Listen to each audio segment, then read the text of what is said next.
ഞങ്ങളൊക്കെ ഇതിനേക്കാൾ വലിയ ഫ്ലഡ് കണ്ടവരാ. കേരളത്തിലെ ഏറ്റവും വലിയ ഫ്ലഡ് കണ്ടവനാ ഞാൻ. ആദ്യത്തെ 3 ദിവസം ഒരു മണി അരി പോലും വരാതെ എറണാകുളത്തെയും കൊടുങ്ങല്ലൂരിലെയും മാർക്കറ്റിൽ നിന്ന് കടം മേടിച്ച് സാധനങ്ങൾ കൊടുത്ത ആളാ ഞാൻ. ക്യാമ്പിലേക്ക് മാത്രം മതി. ഇവിടെ ബാക്കിയുള്ള ജീവനുകൾ വേറെ ഉണ്ട്. അല്ല, ഈ ക്യാമ്പിലേക്ക് മാത്രം കൊടുക്കാനൊക്കെ ഗവൺമെന്റ് ഓർഡറുള്ള എല്ലാവരും വീട്ടിലെത്തിക്കണ്ട. വീടുകൾക്കേ ഉള്ളത്. എന്തെങ്കിലും ചെയ്യണോ? എന്തെങ്കിലും ചെയ്യണോ? എം എൽ എ നേരത്തെ എന്താ പറഞ്ഞു? നീ പോടാന്നല്ലേ പറഞ്ഞു. ആ പറഞ്ഞോ നീ പോടാന്നല്ലേ പറഞ്ഞത്. എം എൽ എ പറഞ്ഞോ? അല്ല, ഇവിടെ ഒരുപാട് ആൾക്കാരിപ്പുണ്ട്.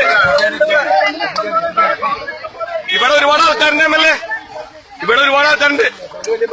മൊബൈലിലും എടുക്കണമെന്നാവണല്ല കേട്ടാ. ഇതൊക്കെ ഉണ്ട് ഇവിടെ.